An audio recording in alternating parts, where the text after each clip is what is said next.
Hi. So tonight's talk is going to be all about cortisol. And you may be very familiar with it. You may not know anything about it. So I just want to give you a little bit of an education on it and help you know how to naturally reduce elevated cortisol. So first of all, we need to understand what cortisol is. Cortisol is a stress hormone. And it has four main roles. So the roles of cortisol are to regulate your sleep and wake cycles, to manage your body's use of macros, telling the carbs, proteins, and fats how to synthesize, where to go, and how much you need. It reduces inflammation, and it controls your blood pressure. So it's an important thing for us to have to regulate balance in our body. So what happens when our cortisol goes up, and it forgets to know how to come back down? Well, it's kind of like this. If somebody was to jump out at you and scare you, you would respond with like that would elevate your cortisol level because you just had this like need for alertness and awareness of what's going on. Or like maybe if somebody cuts you off, you have to slam on your brakes so you don't hit them. That's going to elevate your cortisol all of a sudden.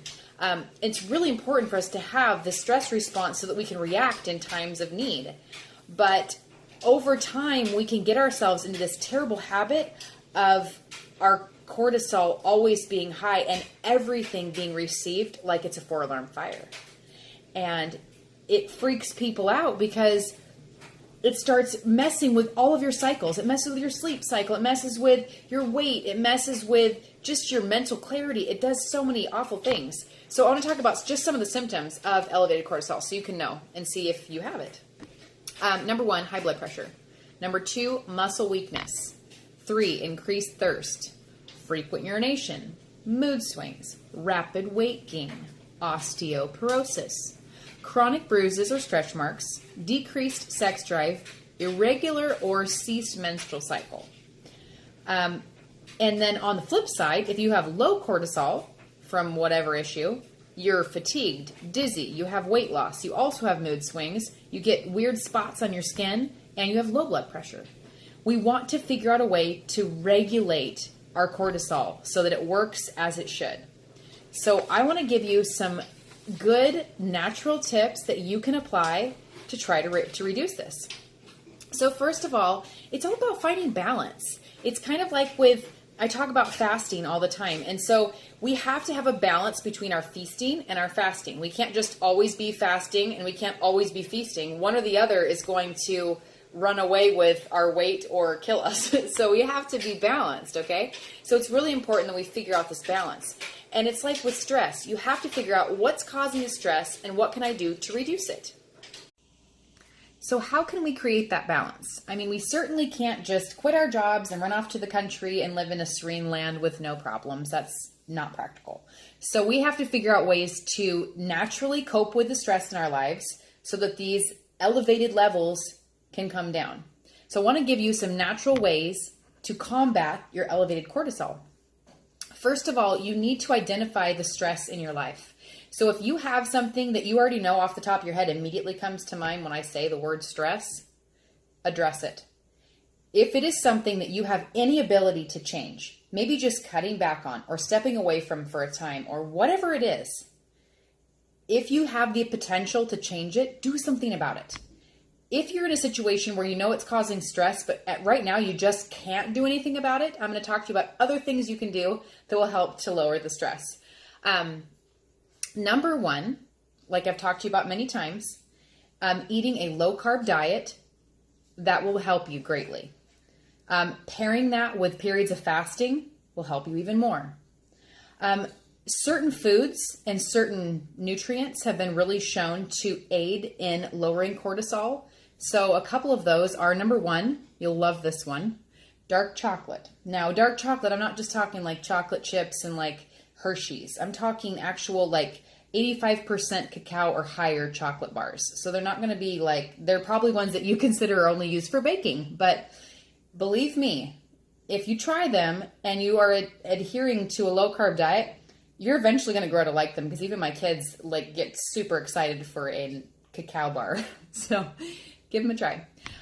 Number 2, the other thing that really can help is probiotics. So if you've never taken probiotics, But at any time in your life you've been on an antibiotic, you need to restore your gut. And so one of the best ways to restore that broken down gut flora is to give it new healthy cells and new probiotics to come in and eat away the bad, flush it out, and then add in the new healthy probiotics that you need to have in there to balance your gut flora.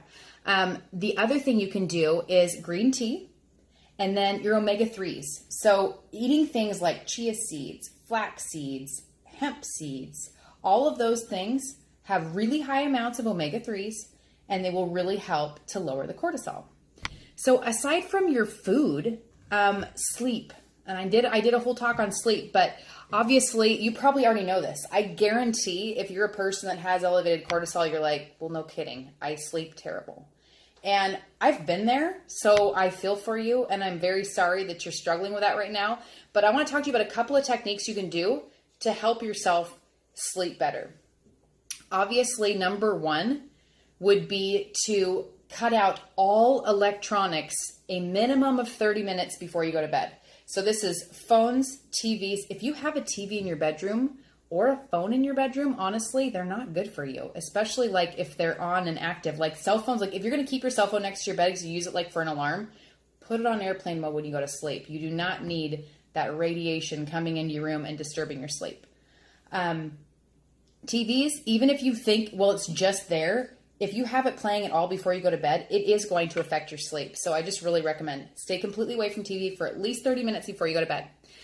You can also do things like stretching. So just like a really simple stretching routine, you know, like kind of start from the head and go down. Just do simple stretches that you know how to do. And as you're stretching, for each stretch, hold it for 4 deep breaths. And when I talk about a deep breath, I mean, you're going to inhale really slowly through your nose for a count of like approximately 3, hold it at the top, and then a nice slow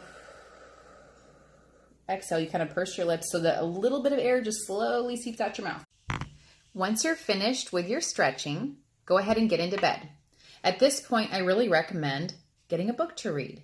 So whatever book you're going to read, you want it to be something that is going to be lighthearted, uplifting, and positive. We don't want to read something that's a thriller or that's going to get you like worked up or stressed in any other way. In fact, one of the reads that I have been doing, which I love and I really recommend because it just really hits home all of the aspects of sleep and why it's so important, is called Why We Sleep. So I do recommend it. And so go ahead and read for a while.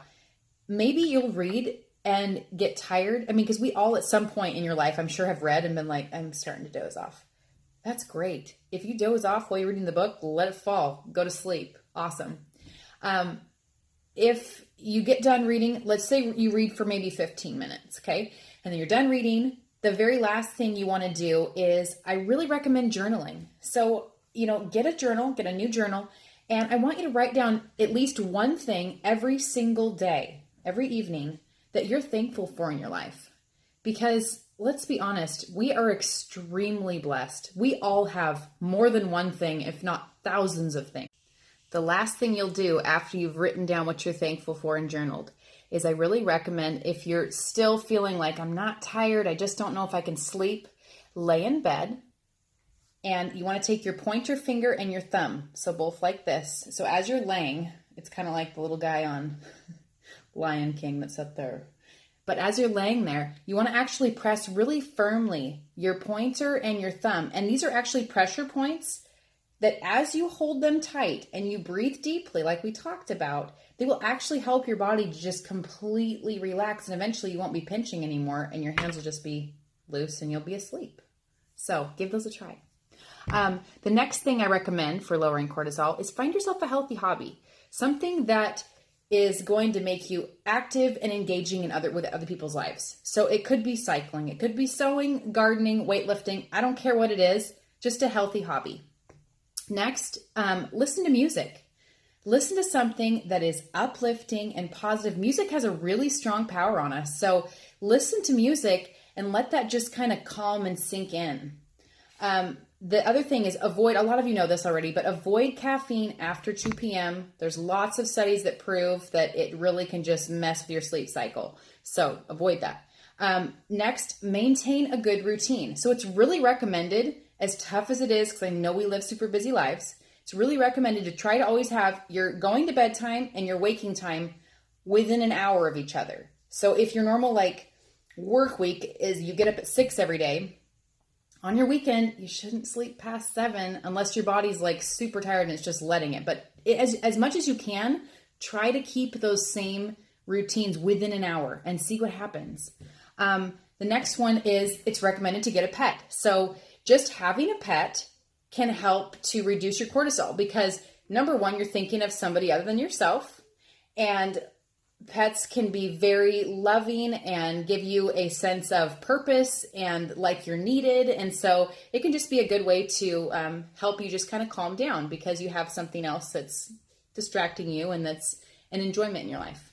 And last, but absolutely not least, and I very strongly feel like I want to share this one because for me personally, it's been a huge one.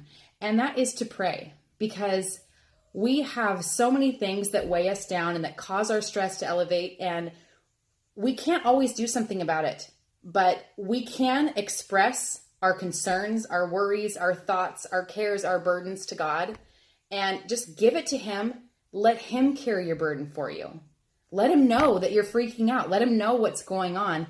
Give it to God and go to bed. Okay?